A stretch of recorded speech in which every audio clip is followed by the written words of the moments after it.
Om.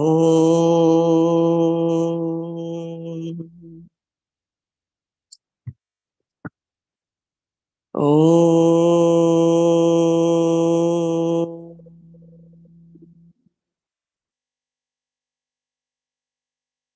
Om.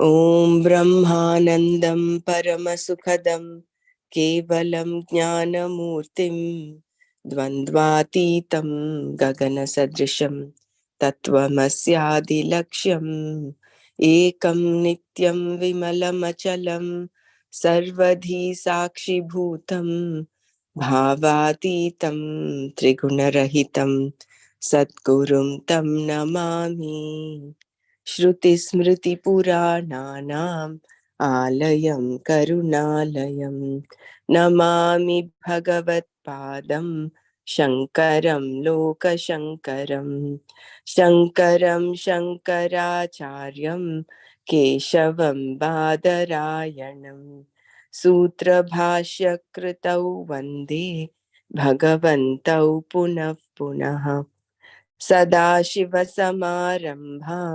शङ्कराचार्यमध्यमाम् अस्मदाचार्यपर्यन्तां वन्दे गुरुपरम्पराम् वन्दे गुरुपरम्पराम् ॐ सहना भवतु सहनौ भुनक्तु सह वीर्यङ्करवावहै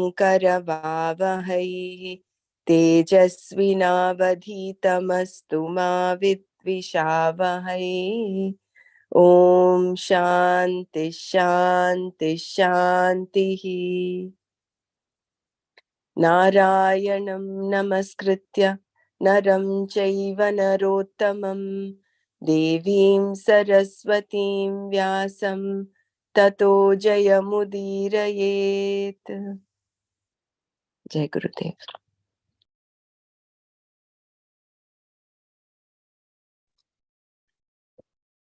हरि ओम। जय गुरुदेव। ओम श्री कृष्ण परमात्मने नमः। अथ दशमोऽध्यायः विभूति योगः। श्री भगवानुवाच भूय एव महाबाहो शृणु मे परमं वचः यत्तेऽहं प्रीयमाणाय वक्ष्यामि हितकाम्यया न मे विदुसुरगणाः प्रभवं न महर्षयः अहमादिर्हि देवानां महर्षीणां च सर्वशः यो मामजमनादिं च वेत्ति लोकमहेश्वरम् असम्मूढः समर्थ्येषु सर्वपापैः प्रमुच्यते बुद्धिर्ज्ञानमसम्मोहः क्षमा सत्यं दमः शमः सुखं दुःखं क्षम्यतां सुखं दुःखं भवो भावो भयं चाभयमेव च अहिंसा समता तुष्टिः तपोदानं यशो यशः भवन्ति भावा भूतानां मत्त एव पृथग्विधाः महर्षयः सप्त पूर्वे चत्वारो मनस्तथा मद्भावा मानसा जाता येषां लोक इमाः प्रजाः एतां विभूतिं योगं च मम यो वेत्ति तत्त्वतः सोऽविकम्पेन योगेन युज्यते नात्र संशयः अहं सर्वस्य प्रभवः मत्तः सर्वं प्रवर्तते इति मत्वा भजन्ते मां बुधा भावसमन्विताः मच्चित्ता मद्गतप्राणा बोधयन्तः परस्परं कथयन्तश्च मां नित्यं तुष्यन्ति च रमन्ति च। That's it. May I start from the 4th, 5th verse once again? I think since they are very important qualities, I will just quickly browse through. Further, Bhagavan says, I am the Lord of all beings because buddhir jnanam sammohaha kshama satyam dama shamaha sukham dukham bhavo bhavo bhayam cha bhayameva cha ahimsa samata tushtihi tapodanam yasho yashah bhavanti bhava bhutanam matta eva pruthagvidaha. The capacity to understand, knowledge, freedom from delusion, accommodation, composure, truthfulness, restraint in behavior, mastery over the ways of thinking, pleasure, creation, destruction, fear, and fearlessness, and further harmlessness, equanimity, satisfaction, religious discipline, charity, fame, ill fame, these many different things of living beings are all me alone. Here Bhagavan says, Mattah eva. All these are only from me. What are they? He tells them one by one so that nothing is left out. This is why the chapter is called Vibhuti Yuga. Any glory that you see, any fame in the creation belongs to me. If there is any brilliance or accomplishment in a given person, belongs to me. If anything is strikingly beautiful, that beauty belongs to me. In the Puranas, we learn that 10 rivers are more sacred than others. That sanctity is only because of me. Therefore, whenever you worship or respect something extraordinary, that respect and worship go only to me because everything is born of me. Bhagavan as the cause of the qualities of living beings. Buddhi and Jnana both have the same meaning. So we have to make a distinction here. Buddhi, Shankara says, is the capacity of the Antakarana to reveal subtle things, things not available for perception at all. When you say something is beautiful, that beauty is not available for mere sense perception at all. Yet it is something that you appreciate. Any kind of enjoyment or anything inferentially arrived at is also subtle, sukshma. Though not available for perception, still you appreciate its existence. The capacity to reveal such things belongs to the buddhi. The one who has that power is called buddhiman. He may be a scientist or a musician, but we call him buddhiman. He has the capacity to see things that are subtle in nature. Then its product is jnana. Those who have buddhi gain knowledge of the meaning of the words like atma, etc. That is called jnana, knowledge. Because the object is there, knowledge of it is possible.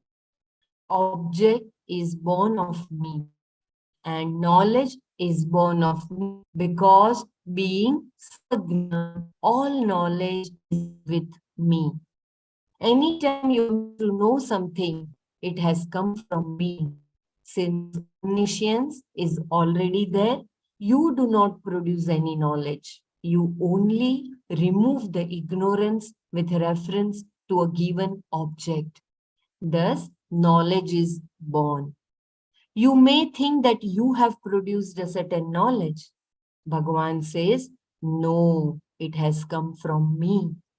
The very faculty of knowing is from me, and the knowledge itself is born of me. If you see this, your ahankara gets diminished. Asammoha is freedom from delusion. Whenever an object appears in front of you, if it is known as it is, without any distortion, it means that you pursue the knowledge with discrimination. This is called asammoha. If you come to a hurried conclusion without discrimination, that is called sammoha. You see a rope and you jump thinking it is a snake. That would be called sammoha. Asammoha is deliberately, without hurrying, looking into things and understanding them as they should be understood. You keep an open mind and explore and understand.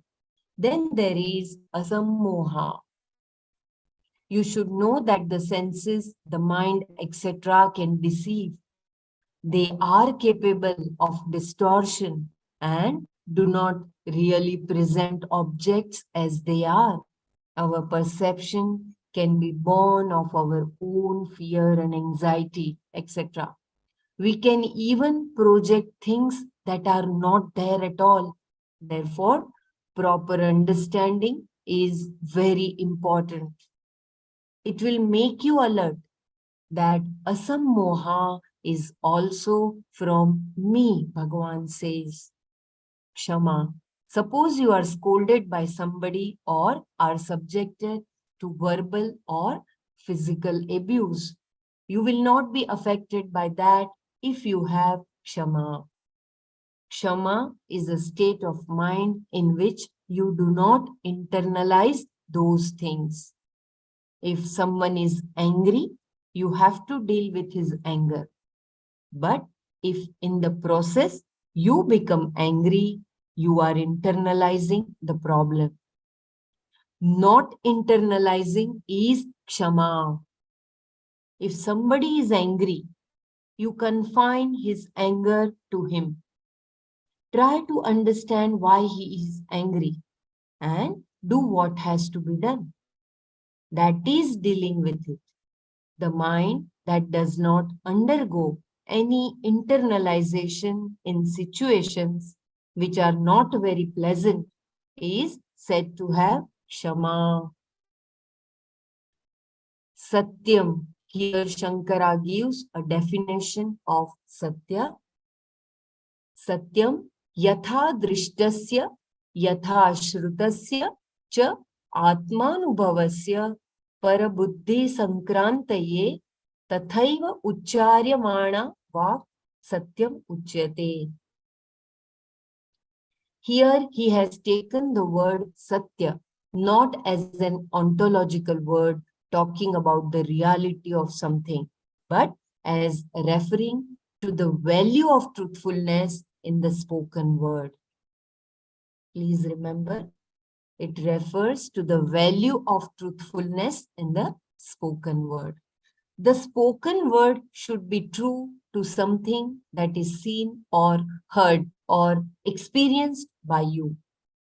And in that manner, that is exactly as it was seen or heard.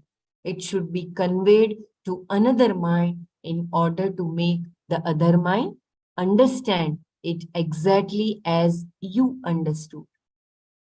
Something was heard or seen or experienced by you. Therefore, you can talk about it. Not that you should go about talking to others about everything. That is not necessary. But when you want to, please say it honestly, as it was experienced directly through your own sense organs or as it was reported to you by somebody else or even experienced by you subjectively. In the same manner, it is to be spoken of for the purpose of making another person understand. That is called Satya. All these belong to an order, a moral order, uncreated by the individual. I repeat, all these belong to an order, a moral order, uncreated by the individual. It is all Bhagwan's creation. Satya, Dhamma, Shama are all Bhagwan's creation. And when you have them, you are in harmony with the creation and with Bhagwan. So, what we speak is what we know. Satyam vada, be truthful. Then it should also be pleasing. Priyam vada. We make a prayer for this. Jihva me madhumattama. Let there be honey on my tongue. May I speak in a way that pleases, that does not hurt anyone.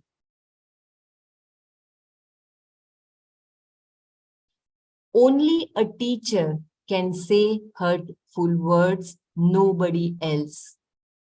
He has to say the truth, and when he does, it is not always very pleasant. But even he has to say it in a way that does not frighten the person away. Though he sometimes has to say something unpleasant, he has to say it in a pleasant way. Therefore, be truthful, but do not be indifferent to your discretion. All these, Bhagavan says, emanate from him alone. Dhamma is discipline with reference to external organs. It is control at the level of expression, a capacity not to be carried away by an action which has already arisen in your mind.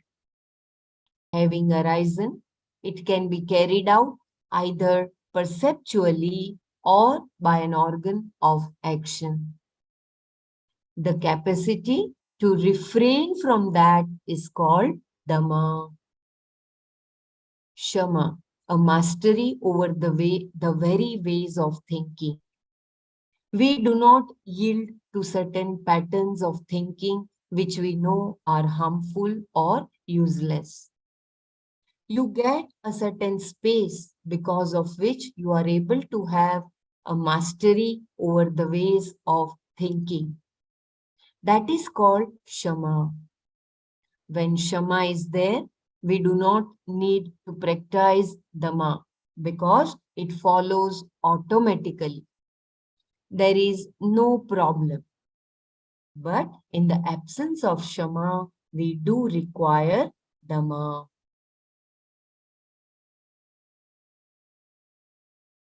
If you want me to repeat any paragraph before we go to the next trade, please let me know.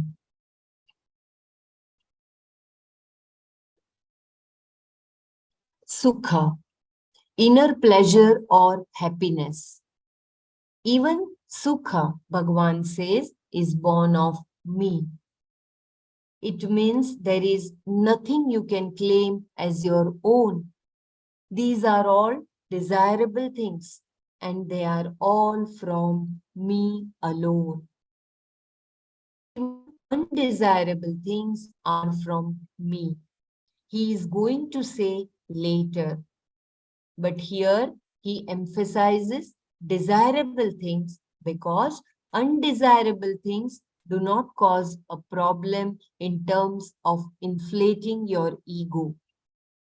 But Bhagavan makes it clear that whenever you get desirable things which can cause pride, this pride is meaningless.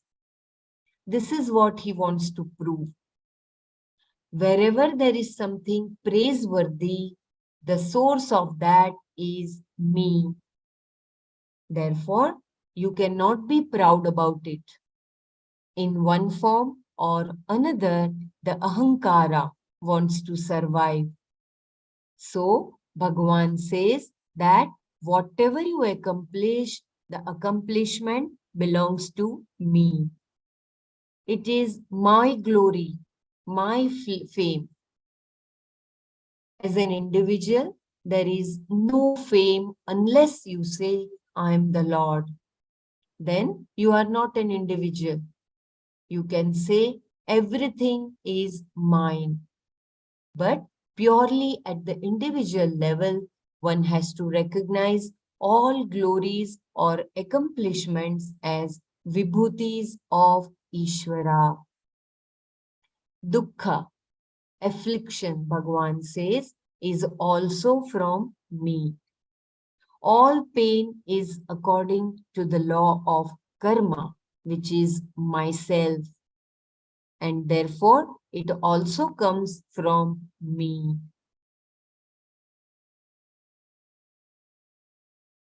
Bhava, creation. Any creation is from me. Even though you may be the father of a child and may say the child is born of you, in fact, it is born of me, Bhagavan says. I saw a cartoon of Bhagavan as a kid trying to make a chicken.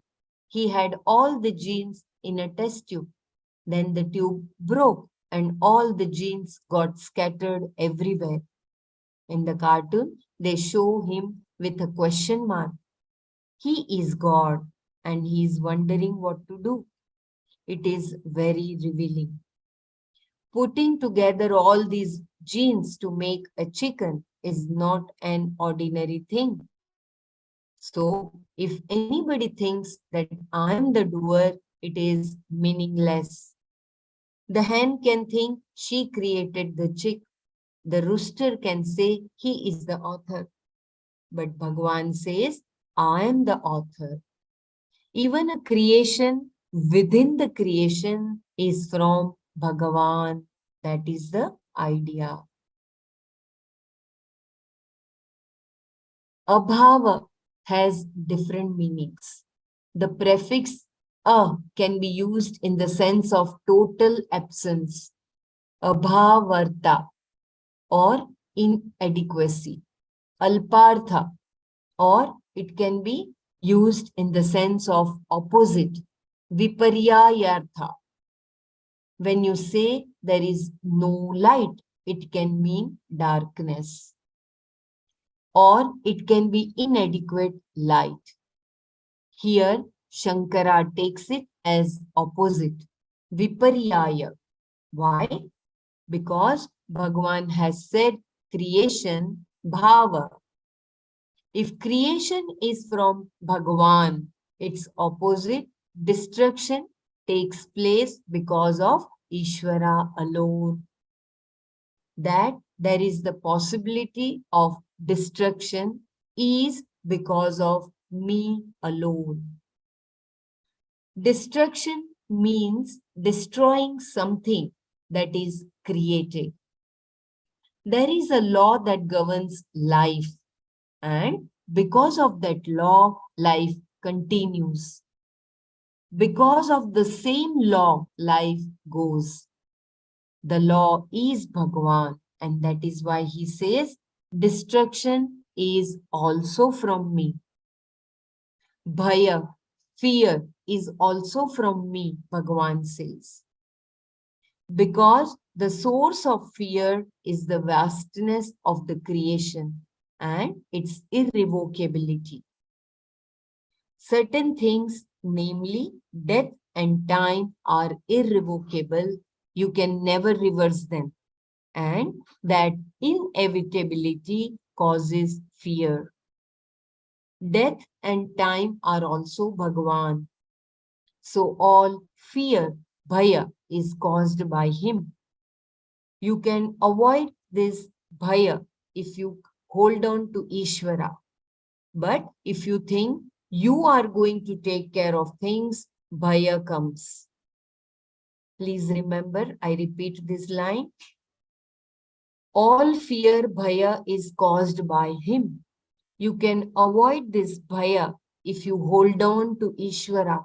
But if you think you are going to take care of things, bhaya comes. As long as an individual thinks that he is an individual separate from everything else, there will be fear. Ishvara himself becomes Bhayakarana, the source of fear. The Taittiriya Upanishad says air, Vayu, moves because of fear of Ishvara, and the sun rises because of this fear alone, meaning because of Ishvara's mandate. Agni and Indra both do their jobs. Agni keeps burning and Indra rules the heaven, all because of Ishvara's mandate.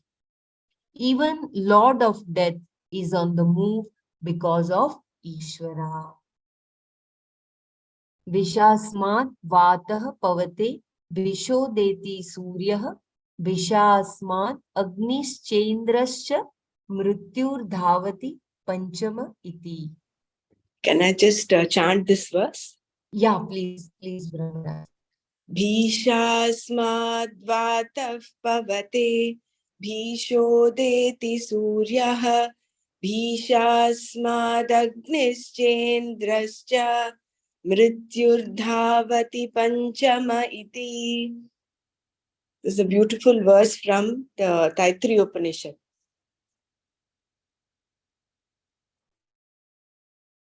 Yeah. Can you explain the meaning also? Yeah, I think the meaning was given in the para that Bela just read. Maybe Bela, you can Okay. just repeat that meaning. That Yeah.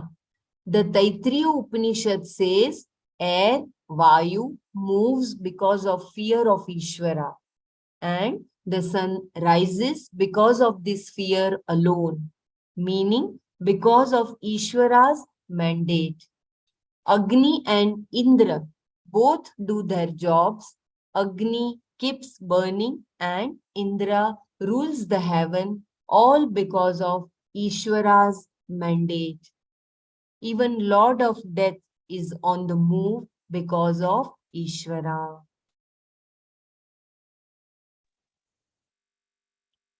Bhishasma. Bhisha is the fear. Bhi is fear. No? Bhishasmat vataha pavate. The wind flows, the wind blows because of this fear. Then Bhishasmat Bhishodeti Suryaha. Because of this fear, even the sun rises. Bhishasmat Agnischendrascha.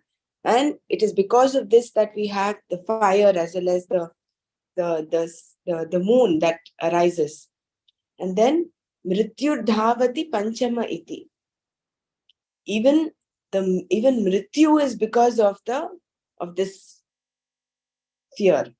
So basically, the whole order in creation is because of this little bit of fear. I think even in Ashtavakra Gita, Gurudev mentions that fear needs to be a little amount, just like how we have fear, salt in food. Without that fear, there is nothing. Everything will go disarray. There is order in creation because of this.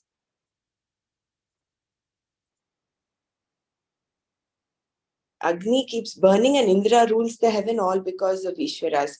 Even Lord of Death is on the move because of Ishvara. Yeah. You can go ahead. Just one thing as you are discussing the fear, yesterday as I was going through the chapter 6, the fear which while meditating you have that fear, so it was talked about that it is because of the ahankara you have, like in this also it is given, because of that ahankara, your the I feeling, that it is because of that you have that fear. And because there is lack of inquiry, you do not, you lack that inquiry. So the fear arrives, and the person who inquires and is free of fear was called a Vigadabi. Yeah, this is all I wanted to share. It's like we were reading in the chapter 6. 6, I how, know. yeah, the meditation part, right? Mm. Very And in this beautiful. chapter, fear is because of the infinity. We have learned that. He is the cause. Ishvara is the cause of all pairs of opposites. It is for us to understand that everything in the world, in the universe, is nothing but him. They have written that as long as an individual thinks that he is an individual, separates from everything else, there will be fear. So that ahankara feeling is coming. So if he has that ahankara, then the fear factor would be there. Correct. He's separating himself from the Ishvara. That is true. The fear comes, that is why even in Vishwarupa Sandarshana, Arjuna felt scared of the Vishwarupa because he saw himself separate from Bhagwan. There was that separation. So whenever there is that separation, there is fear. But even that element of fear is Bhagwan's Srishti, and therefore that is what is being enunciated here, that element of fear itself, that emotion of fear itself also is Bhagavan, is Bhagavan's Srishti.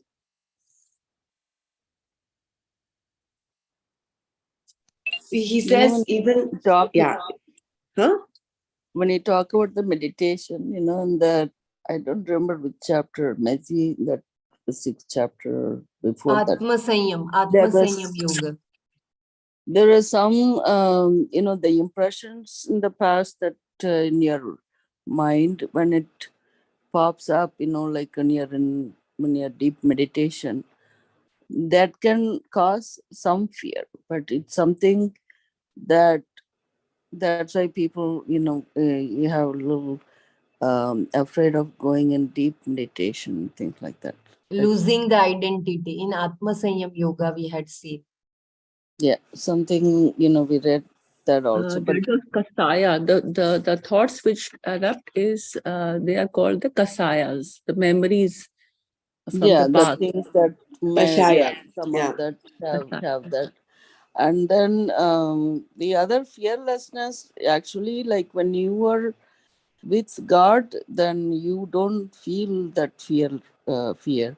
Like she said, like Viswarupa, that Arjuna felt when you jiva separate from Paramatma, then we have afraid of fear of losing, or fear of having losing people, or money, or whatever, that job, everything, everything happens, that fear, that's insecurity. So that insecurity comes from that ahankara that you mentioned, like that we are limitedness.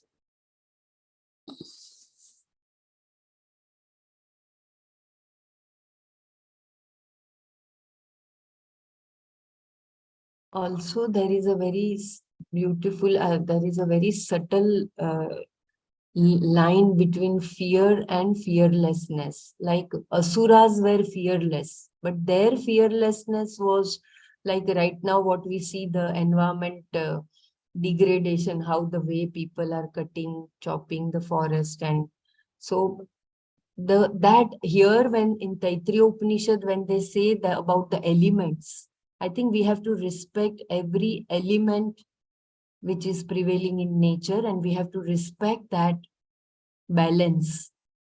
And we should see to it is our responsibility, asmakam daitva, that balance is not lost. And when you feel separated from that creation, you do all those unruly things Yeah, for your like selfish motive. Like maybe for constructing your factory, you chop the whole garden, or maybe for constructing your house, you cut the trees, and but then it has to be replaced. In one side, if you have cut, then it is your moral responsibility that you need to grow it somewhere else, so that that balance is maintained. This is my personal.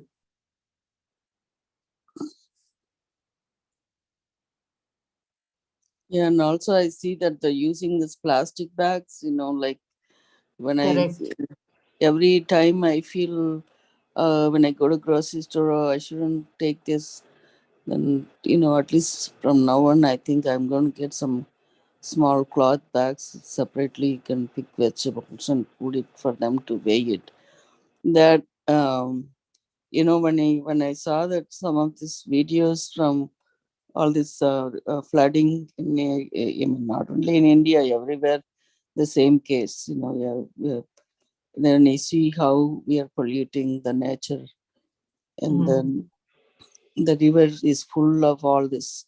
Everything is thrown in the river and spoiling the water. It's just so annoying to see ourselves. Very And I true. think everybody has to make one step at a time and not use these plastic bags anymore, even though it's very convenient. We have to make a point to go back to our own ways of using cloth bags and bringing Correct. groceries and stuff. Yeah.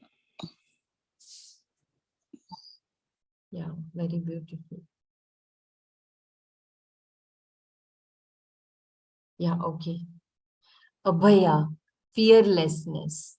The same Ishvara, if you do not look upon him as separate, is Abhaya Karana, the very source of fearlessness. I repeat, Abhaya, fearlessness. The same Ishvara, if you do not look upon him as separate, is Abhaya Karana, the very source of fearlessness. Both fear and fearlessness are from Ishvara. If Ishvara is not known to you, the whole world is separate from you. Because to know Ishvara is to know everything is Ishvara. If this is not known, the fear will start from cockroaches. If it is known, there is no fear at all. Ahimsa, not hurting another living being deliberately. How do you know ahimsa is from Ishvara? Is it revealed in a scripture? Otherwise, how can you prove that anything came from Ishvara? Ahimsa does not need to be revealed because it is known to us. It is revealed already by common sense. The law is there. We all know. One does not want to get hurt, nor does one see anyone else wanting to get hurt. Therefore, ahimsa exists as an integral part of the moral order. The moral order is a part of the creation. It does not need to be mandated by Ishvara in some scripture. If such a thing happens to be there, it is universal. If it is universal, it is not man-made. It is from Ishvara. Therefore, Bhagavan says, ahimsa is from me. They are all from and they are also good for gaining me, because when you follow them, you are in harmony with the universal order that is me. I repeat, they are all from me and they are also good for gaining me. Because when you follow them, you are in harmony with the universal order that is me. Samata, sameness of mind, whether you get something desirable or undesirable. Tushti, contentment, When you gain something, you have a sense of satisfaction. A gain does not necessarily leave you with a sense of satisfaction. It can be a source for the more you get, the more you want. That sense of having enough, alam, is called tushti, a contentment with what you have. If contentment is there, you become the master of any desire you have. A desire that comes out of contentment is a luxury. I repeat, it is very, very important. Please pay attention. Samata, sameness of mind, whether you get something desirable or undesirable. Tushti, contentment. When you gain something, you have a sense of satisfaction. A gain does not necessarily leave you with a sense of satisfaction. It can be a source for greed. The more you get, the more you want. That sense of having enough, alam, is called tushti, a contentment with what you have.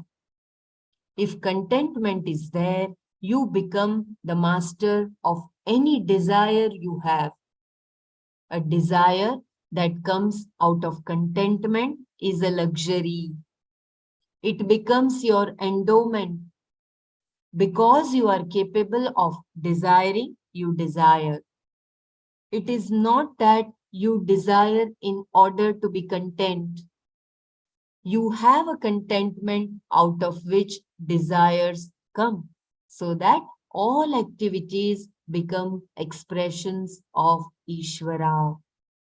Contentment, Bhagavan says, is born of me. That particular frame of mind called contentment is because of the predominance of sattva. And sattva is maya, which is of Ishvara. Therefore, contentment is from me alone. So beautiful.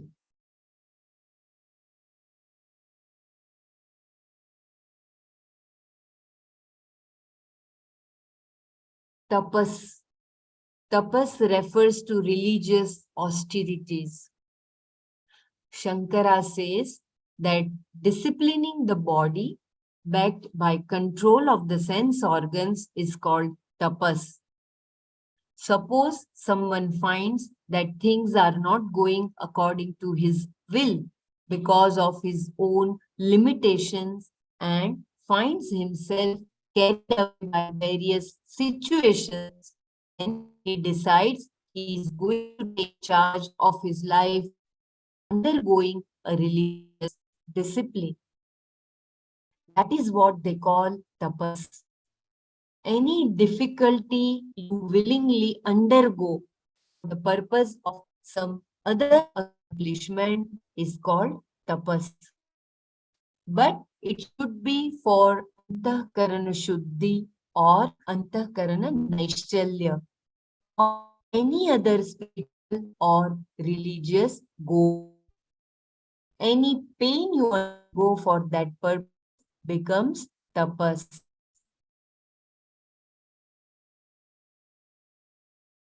I repeat the last three. When tapas the religious austerities, Shankara says that disciplining the body backed by control of the sense organs is called tapas. Suppose someone finds that things are not going according to his will because of his own limitations and finds himself carried away by various situations. Then he decides he is going to take charge of his life by undergoing a religious discipline. That is what they call tapas.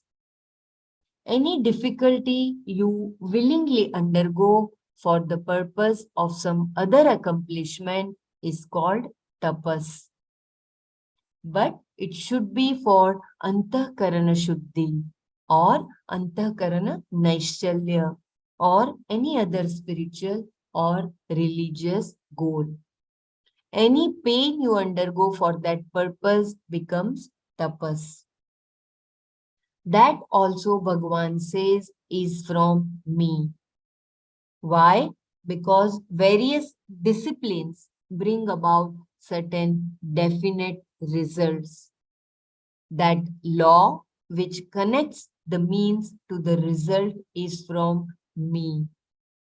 When you strike a matchstick, there is flame. Ishvara says that is from me. Striking the matchstick is sadhana, and the flame that results is sadhya. This law is from me. It is me. Tapas is sadhana. The result is the sadhya. And there is an invariability in the result. If you do this tapas, you get this result. That means there is a sadhana, sadhya connection. Therefore, it is from Ishvara.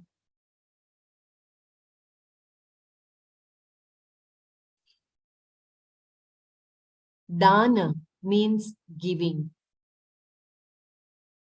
Shankara says, Dana, giving should be according to one's capacity.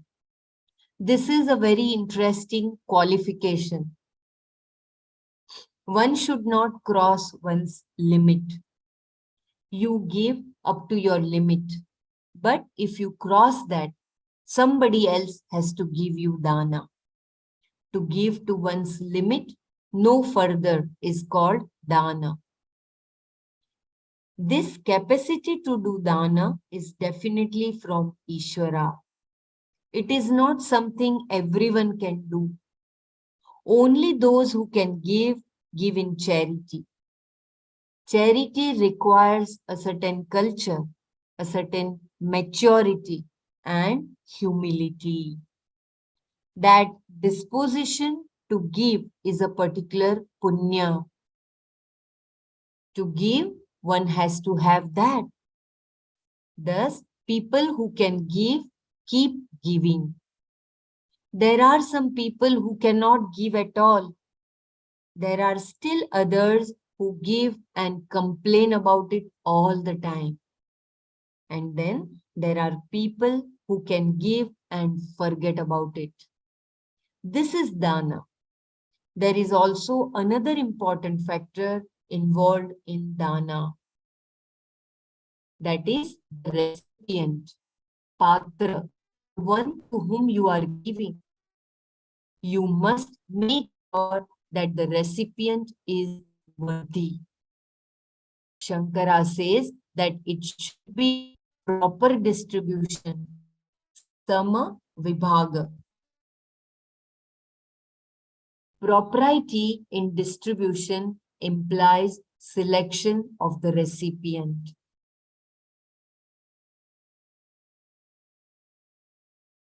So in dana, even the patrata we have to see. That's what Swamiji beautifully explained.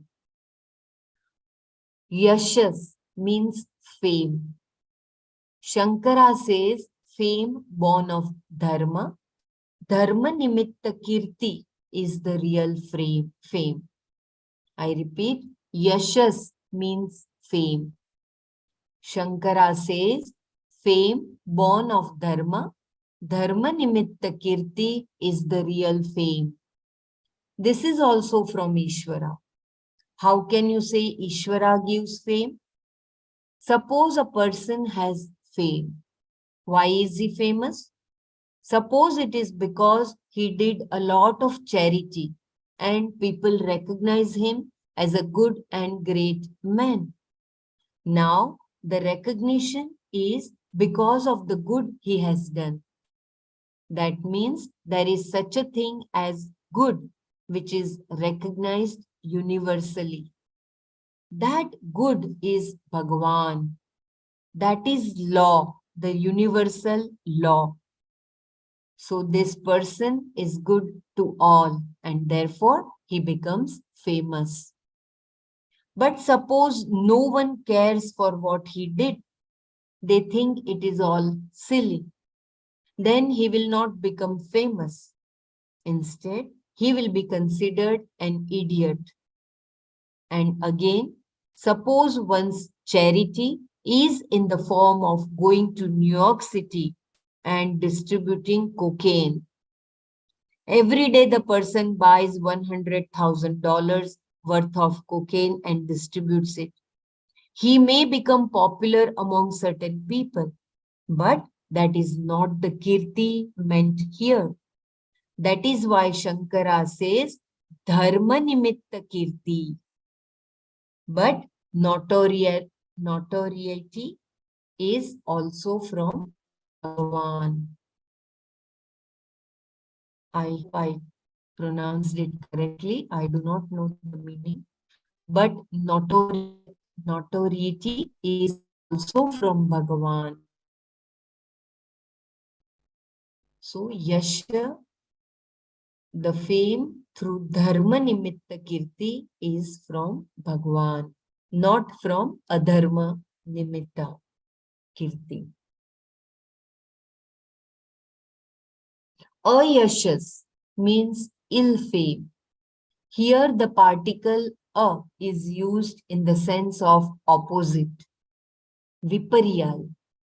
It is not anonymity here, though that also is from Bhagavan. Shankara says that it is fame born of improper action, adharma nimitta kirti, like A1 Capon. Capon A.L. 1899 to 1947, gangster of the Prohibition era. I do not know. Al Capone. Al Capone. Al He was a Capone. mafia don. Yeah. Oh, okay. Okay. So I repeat, Shankara says that it is fame born of improper action, adharma nimitta kirti, like Al Capone. He is also famous for doing things which are not proper. Why do people look upon him as one who did improper things? Because there is such a thing as propriety, which is created by Ishvara. And naturally, there is the other side of the coin, impropriety.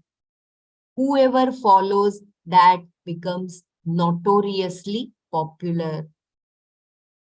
All these various things that Bhagavan has mentioned so far are connected to living beings, bhutanam bhavaha, and they are pruthak vidaha, many and varied. All these many and varied things connected to living beings, Bhagavan says, are from me alone. So beautifully, all pairs of opposites Bhagavan has taken as his own. How is it that they are from Bhagavan? Does he arbitrarily distribute them? No. All these take place according to one's own karma, one's own efforts. Swakarma anurupena, says Shankara. I repeat, how is it that they are from Bhagavan? Does he arbitrarily distribute them? No. All these take place according to one's own karma, one's own efforts. Swakarma anurupena, says Shankara. And that law of karma is also from me. So, in that form, everything is from me alone. Shankara introduces this one word to explain that in spite of the disparity we see in karma, there is no partiality on the part of Bhagavan. I repeat, Shankara introduces this one word to explain that in spite of the disparity we see in karma, there is no partiality on the part of Bhagavan. It is all swakarma anurupena, according to one's own karma, which includes both present effort and past karma. Together, they are the basis for all these various things, bhavas. They do not come from us, but from Ishvara. Further, Bhagwan as the cause of the sages and manus. If you want me to repeat any paragraph before we go to the new verse, let me know.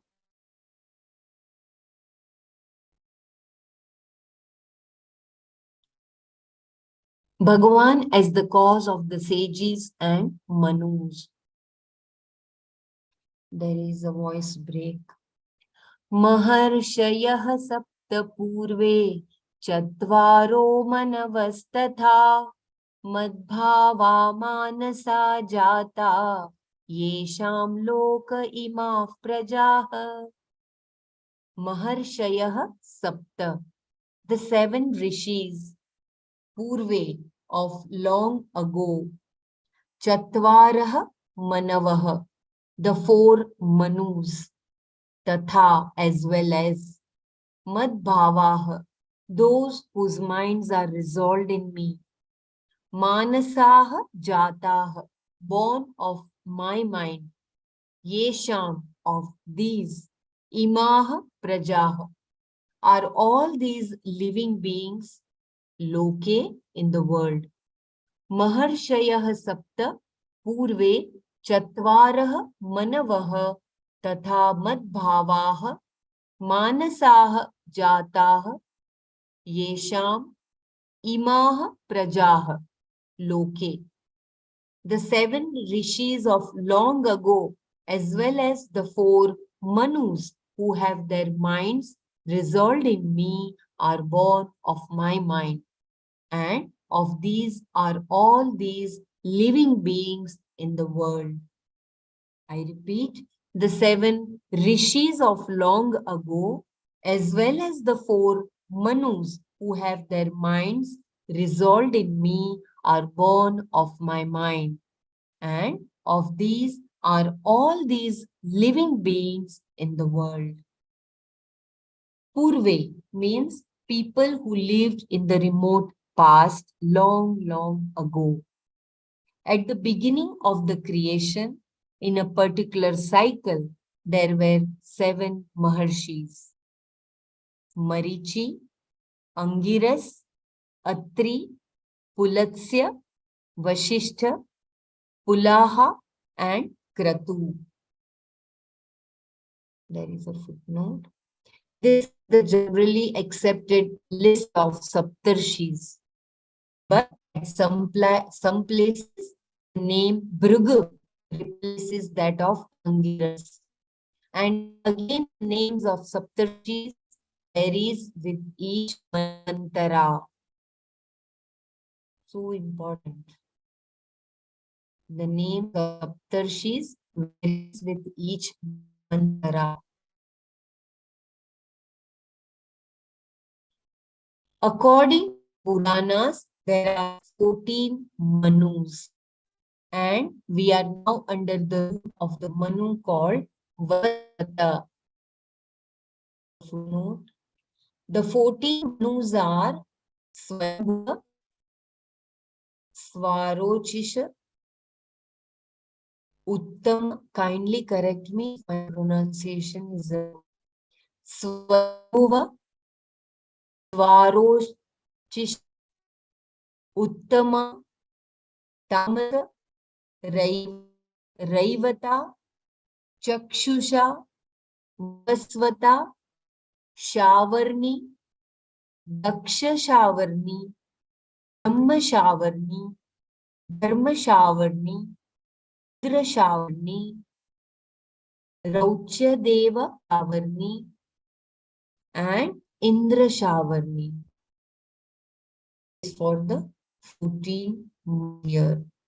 And then about the Vivaswata, the period of each Manu's rule is I think there 140. is there is disturbance in the internet.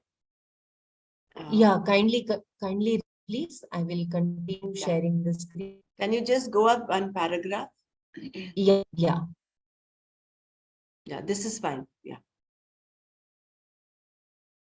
So the 7 rishis of long ago, as well as the 4 Manus who have their minds resolved in me, are born of my mind. And of these are all these living, and of these are all these living beings in the world. Purve means people who lived in the remote past, long, long ago. At the beginning of the creation, in a particular cycle, there were 7 Maharshis: Marichi, Angiras, Atri, Pulastya, Vasishta, Pulaha, and Kratu. According to the Puranas, there are 14 Manus, and we are now under the rule of the Manu called Vaivasvata. In the 4th chapter of the Gita, Bhagavan says, "This yoga I taught to Vivaswan." His son is called Vaivasvata Manu. In each Manvantara, Manu's period, that is Manu's period, only 4 of them have the status of being the ones that create the people, Praja. And because of that reason, they are special, and therefore Bhagavan mentions them. And in the present Manvantara, those 4 are Brahma Savarni, Rudra Savarni, Dharma Savarni, and Daksha Savarni. All of them and the 7 rishis, Bhagavan says, are Madbhavaha. They are born of me. Madbhavaha, Shankara says, are those whose bhavana, disposition or mind is resolved in me, Bhagavan. Madbhavaha is the mind or disposition or their bhavana is resolved in me. It means they have become one with me, being enlightened people. And they are endowed with the powers of Vishnu, meaning Ishvara. So the footnote is, that is the generally accepted list of the Saptarishis. But in some places, the name Bhrigu replaces that of Angiras. And again, the names of Saptarishis varies with each Manvantara. The 14 Manus are Swayambhuva, Swarochisha, Uttama, Tamasa, Raivata, Chakshusha, Vaivasvata, Savarni, Daksha Savarni, Brahma Savarni, Dharma Savarni, Rudra Savarni, Rauchya Deva Savarni, and Indra Savarni. The period of each Manu's rule is 1/14th of a day of Brahma. That is 4,032,00,000 human years. So, one day of Brahma consists of 14 Manu periods. Because 1/14th of the day of Brahma is ruled by each Manu, and therefore one day of Brahma consists of 14 Manu periods. The period of each Manu is divided in 4 sub-periods, each under different rule.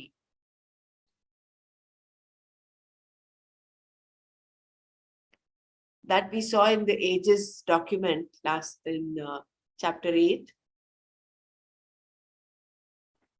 Right. Manasa Jata. They are all born by mind alone. They are directly born by Ishvara's mere sankalpa. These Chatvaraha Manavaha and Sapta Maharshayaha are the direct children of Ishvara according to the Puranas. What we see in the Puranas is confirmed by Bhagavan Krishna here. Esham loke imah prajaha. Of these are all the living beings in the world. First, the Manus were created, and then the Rishis. After the Rishis, the sons of Rishis. From them are born all the living beings in this world, all under the mandate of Manu. That is why human beings are called Manava, and they are also descendants of Rishis. That is why everyone has a Gotra. All of them, Bhagavan says, are from me.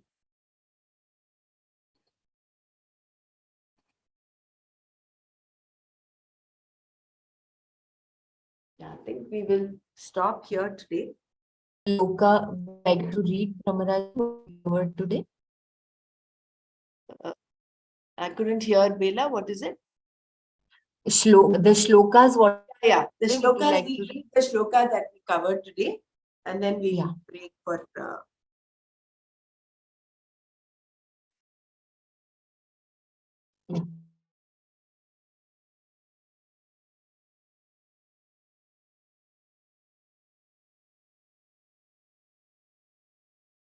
Are you saying Pramaraji?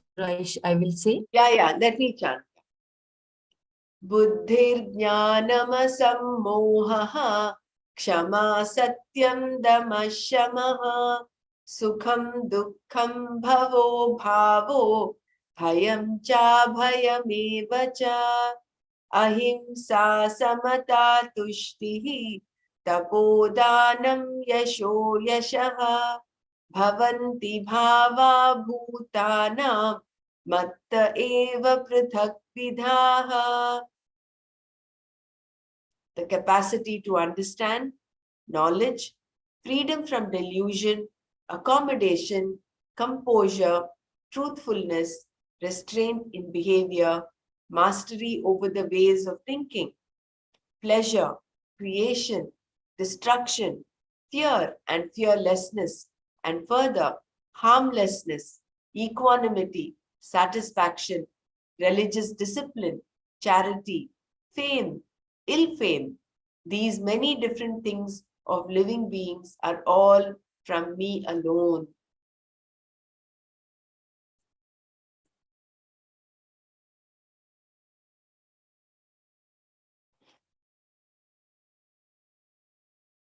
And then in the next shloka we did, verse number 6. Maharshaya sapta purve chatvaro manavastatha madbhava manasa jata esham loka ima prajaha. The 7 rishis of long ago, as well as the 4 manus who have their minds resolved in me, are born of my mind, and of these are all these living beings in the world. Let's close our eyes and reflect on all that we listened to and come up with our own takeaways.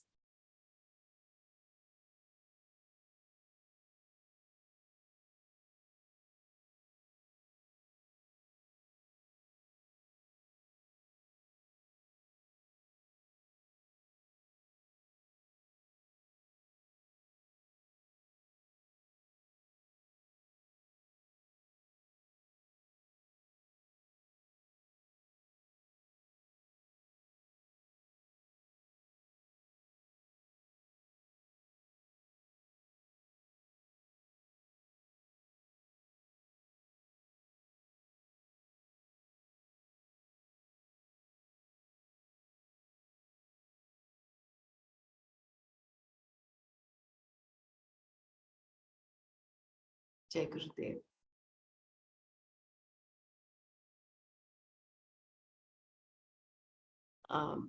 Although Bhagwan says he is each of the pairs of opposites.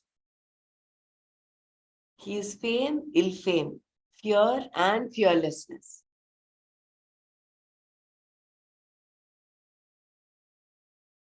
When we evolve up in this path of mumukshutva, we need to go beyond the pairs of opposites. That dvandvatitaha. So we go beyond this fame, ill fame, and not get caught up with these pairs of opposites. Same with Sukha, Dukkha. He is the one who is the reason for all of them. He is the one who's created all of them. Because the opposite cannot not exist without that happening. Like you cannot have life without death. Similarly, you cannot have sorrow without happiness. So fame without ill fame. They're all like linked, the same, the other side of the coin. But what is important for us is to go beyond them, that madbhava, where your mind is resolved in Ishvara. You completely recognized him as nothing but you. So when we step aside from that point and we see that all these are nothing but his vibhutis.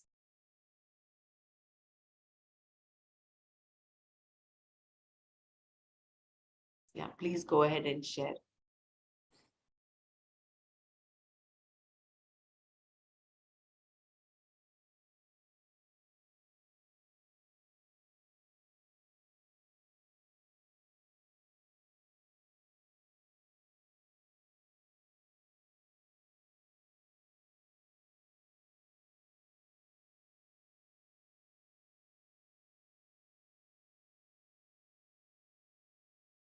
There is this beautiful Sanskrit verse that I'm not sure who the composer is.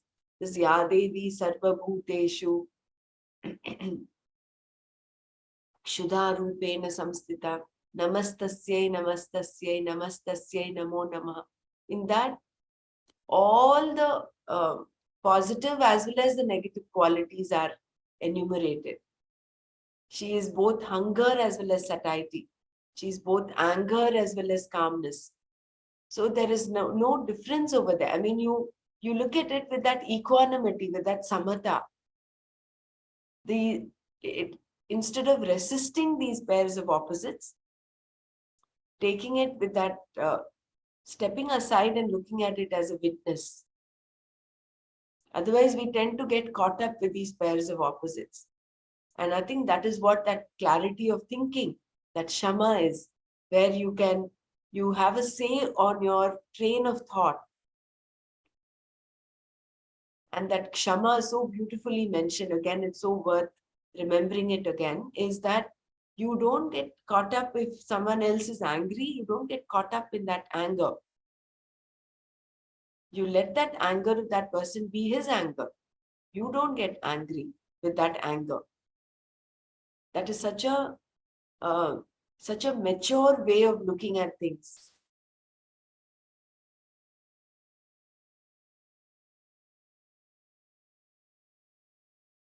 And all this is actually part of our nature. It is just that because of our orientation, because of our samskaras, because of our vasanas, they have been covered up. We just have to uncover them bit by bit, using viveka, vairagya, knowledge, with the help of knowledge. We just have to remove all that dirt, which is all the not desirable of the pairs of opposites.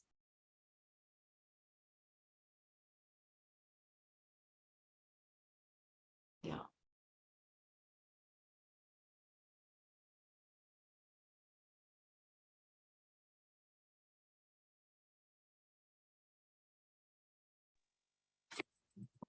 One query I have, like in the last paragraph we read, verse number 5, it is that the swakarma anurupena. Lord Shankara says that it is according to your karmas, your own effort. And still then in the last they say that together they are the basis for all these various things, that bhavas. They do not come from us, but from Ishvara.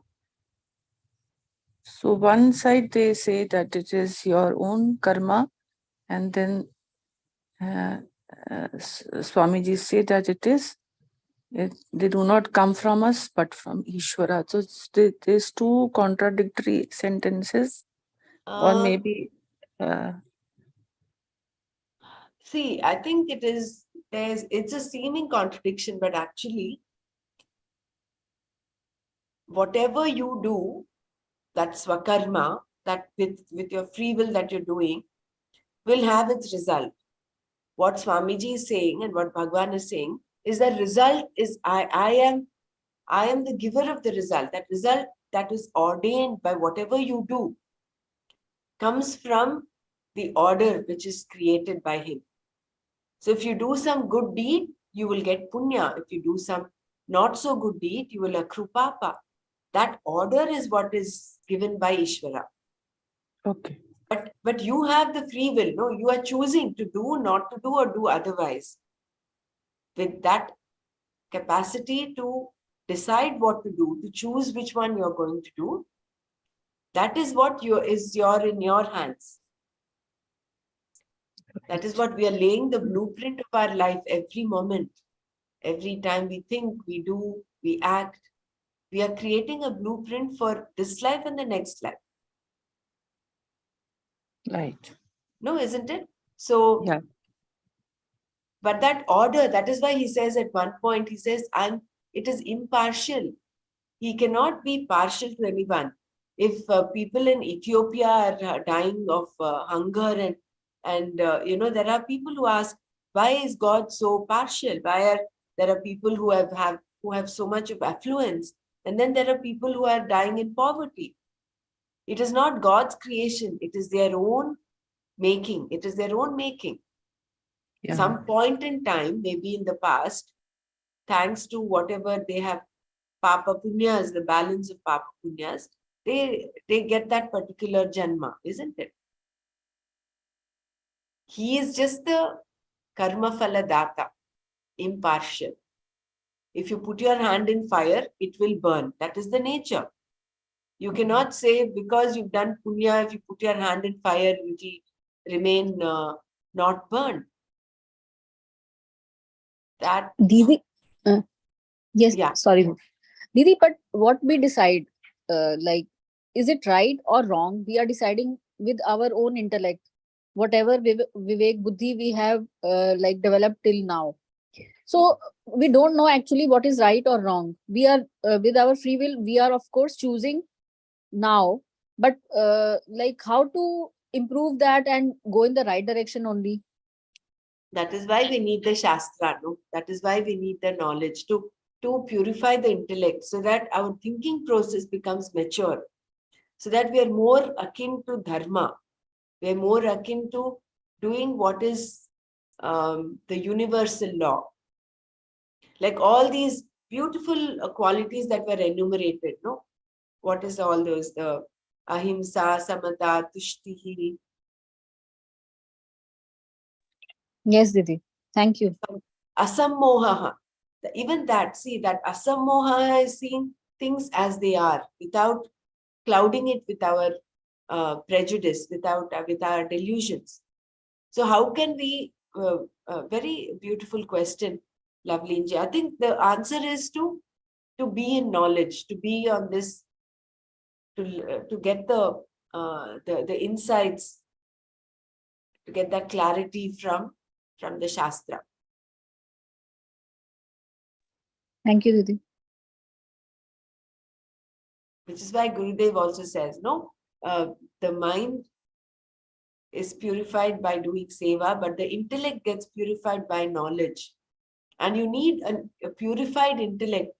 Ultimately, this knowledge happens in the buddhi, in the mind or the buddhi.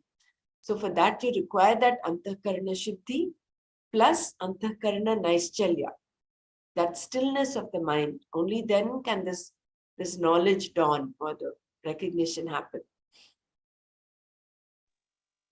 Yeah, this question was asked by one, I don't remember, by someone to Nana ji.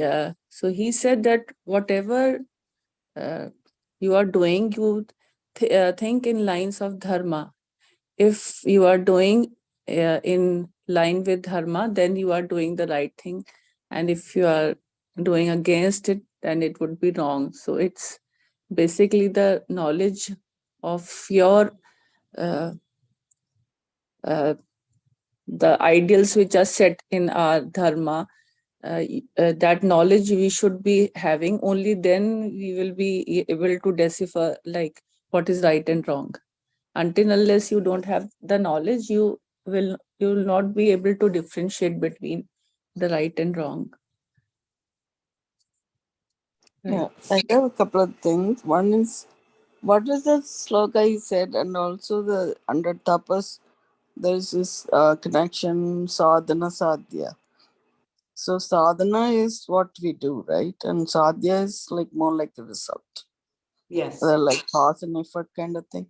Yeah. Okay. And I know you mentioned some sloka that I didn't get it. Which shloka?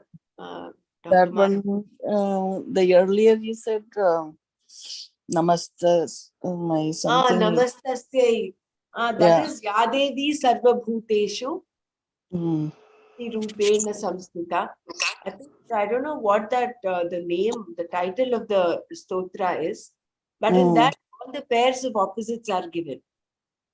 Okay. It is in the Durga Saptshati, the fifth adhyay. In the fifth adhyay, you have that when we read in the during Navratras. Saptaslogi, okay. Yeah, Durga Saptshati, right. Okay, great, thanks. That everything is brought together. Like there is. Yeah, and the other sloka also, I keep forgetting that. You remember Samudra Vasine, like that one you sang? Can you, do you remember that one? Which Mandala. one? Like before we put our feet on the ground, we say, Right. Samudra Vasine, like Mandala Sana Mandala, something like that. I forgot that. Samudravasane Devi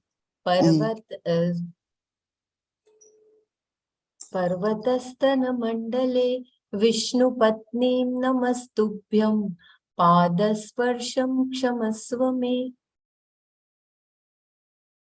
I will share on the group. I take it in a Balkendra. I will share it on the group if you want.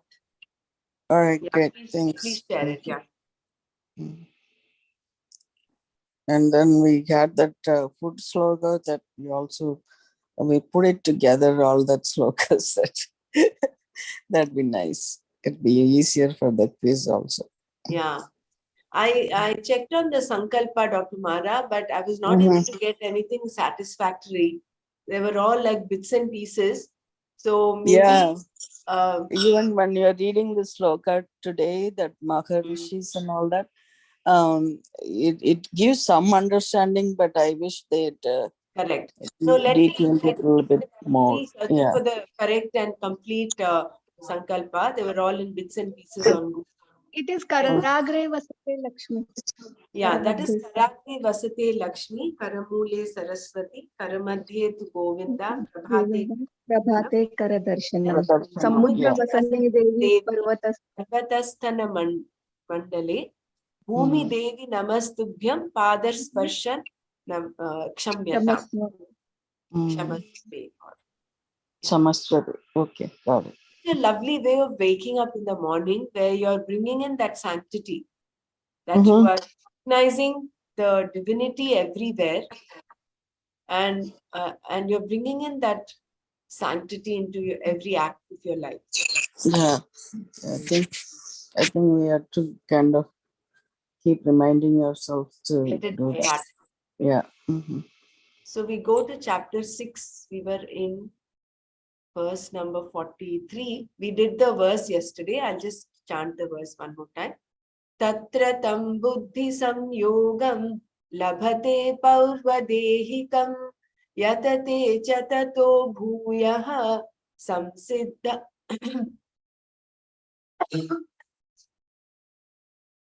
samsiddhau kuru nandana. There he gains a connection through the intellect with that which existed in his previous body and strives for further success in yoga than that gained previously, O joy of the Guru family.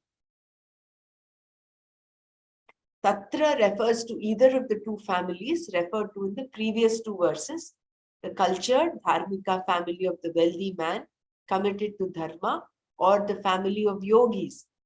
There, the person picks up the thread of what existed in his previous life when he was a sannyasi. Previously, the person enjoyed a particular body, and in that body, he began a life of yoga, a pursuit of knowledge which he did not gain before he died away. Now, in the present body, his buddhi connects itself to what existed before. Tam buddhi samyogam labhate paurvadehikam. What kind of a connection is this? Is it something like spaceships docking?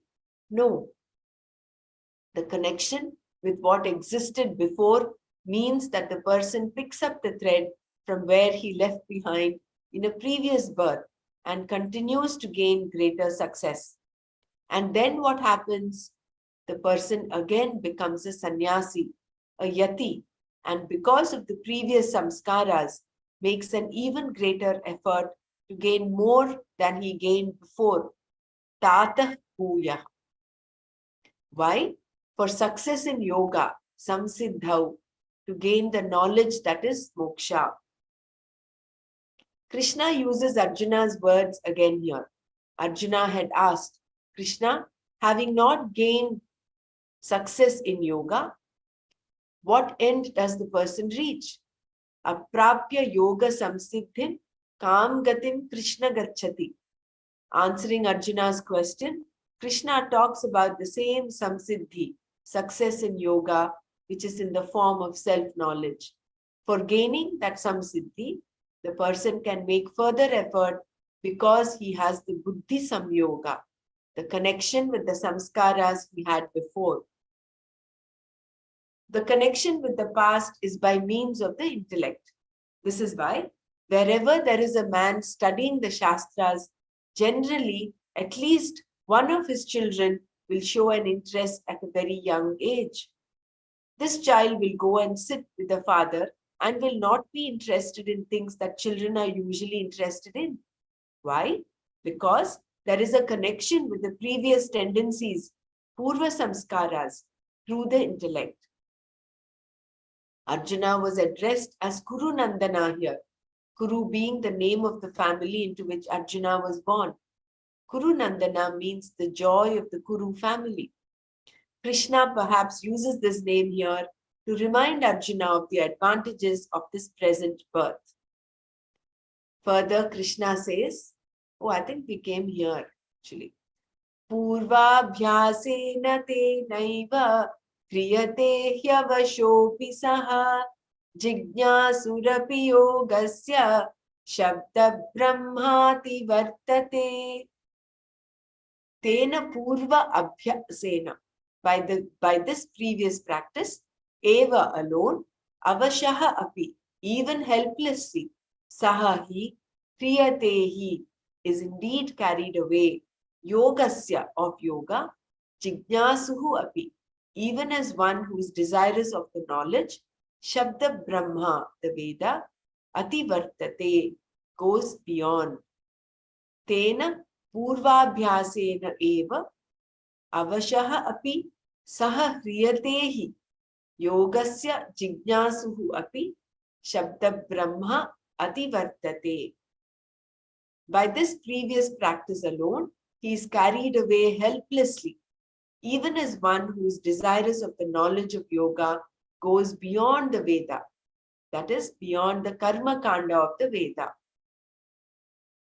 Here, Krishna intends to remove any doubt about whether the person would gain the knowledge once he began the pursuit. Suppose, just suppose, he does not gain the knowledge. What will happen to him? Is the question dealt with here. Suppose he gets caught up in the Sesame Street as a child and then later gets lost on the 42nd Street. What then? So what are these streets? Sesame Street is a popular TV serial in the United States, and 42nd Street is a street in Manhattan, New York, famous for its nightclubs, etc. So what happens if he gets caught up in the Sesame Street as a child and then later gets lost to the 42nd Street? What then? After all, there are no end to the streets in life that one can get lost on. Suppose the person gets lost in this way, then how do the yoga samskaras stand a chance? These hypothetical situations have no chance of occurring, Krishna says here. Even if the person is not interested in this yoga, even if he wants to avoid it, it will keep popping up for him because the samskara is there. No matter how hard he tries to avoid it, he will be taken away by it, helplessly. Avashaha api hriyate. Why? Because of his previous practice itself, by the pursuit of yoga that he had undertaken before. Tena purvabhyasena eva. He need not do anything now to become a seeker. The old pursuit is enough to carry him along. So reassuring this is. The word avashaha here implies that he has no control over the matter. He is absorbed by the yoga, taken away by it, pulled into it by the previous practice, even if he is not interested. But he is interested in it. In fact, he is interested in nothing else. He wants to know what it is all about.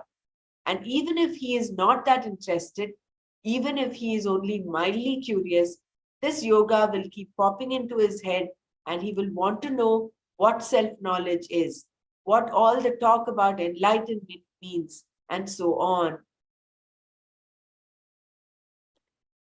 Even a simple curious desire is enough, Krishna says here, for him to be above the Veda, to transcend the Veda, that is, the karma portion of the Veda. Shabda Brahma Ativartate.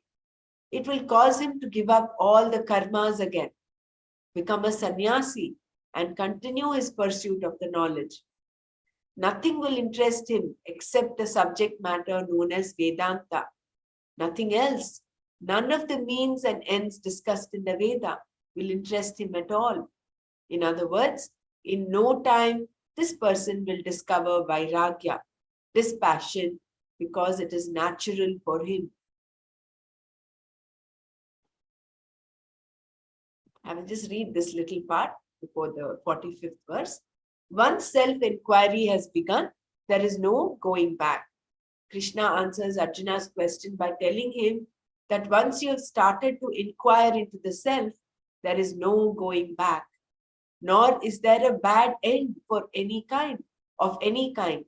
There is only a continuous pursuit until what is to be gained, self-knowledge, is gained. Until then, the pursuit is never stopped, is never affected in any way. This then was an assurance. Krishna's words are the pramana here. Although there is some supporting logic, the words alone are the pramana, there being no other way of proving them to be right or wrong.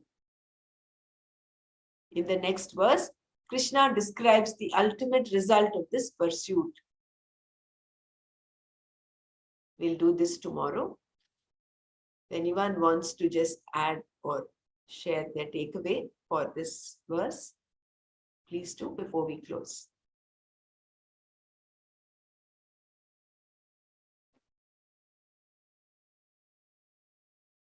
So we can be rest assured that once on this path, there is no looking back.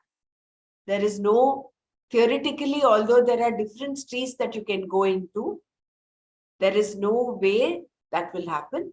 You will go or you'll tread on the path of yoga. Even if you're not interested, somehow or the other it will keep popping up.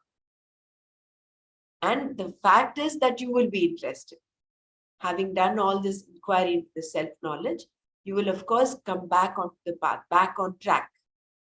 And these are not just words, these are words of the Shastra, words of Krishna. So complete assurance.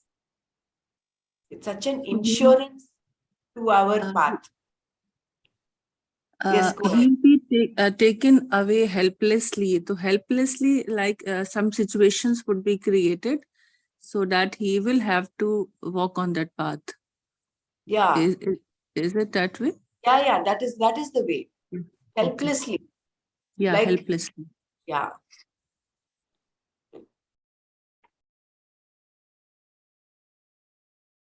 That's in our experience also, no? There are so many people who would say they didn't want to get onto this path, like get into a course or so. But so many times, so many people keep telling them, and ultimately when they come, then they say, and then they become so ingrained. I mean, they get so deep into the path. So that could be one of those examples. Like seemingly they're disinterested, but something or the other keeps bringing them back to the path.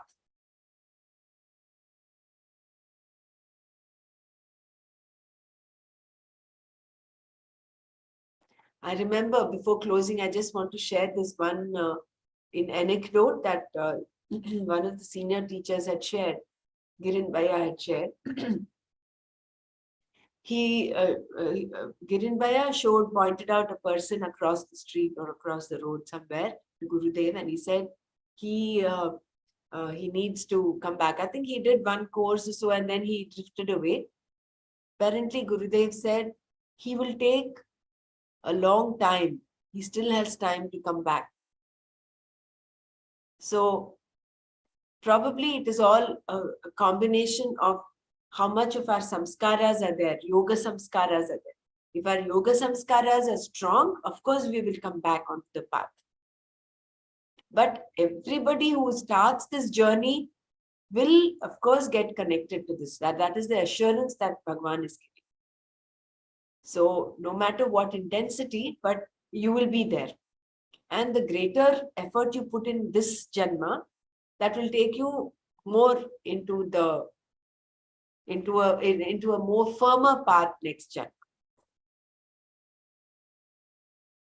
That is, if we have another janma.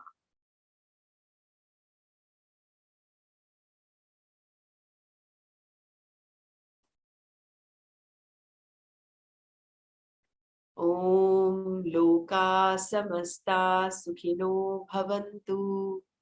Om Shanti Shanti Shanti. Om Tat Sat Shri Krishna Arpanamastu. Jai Gurudev.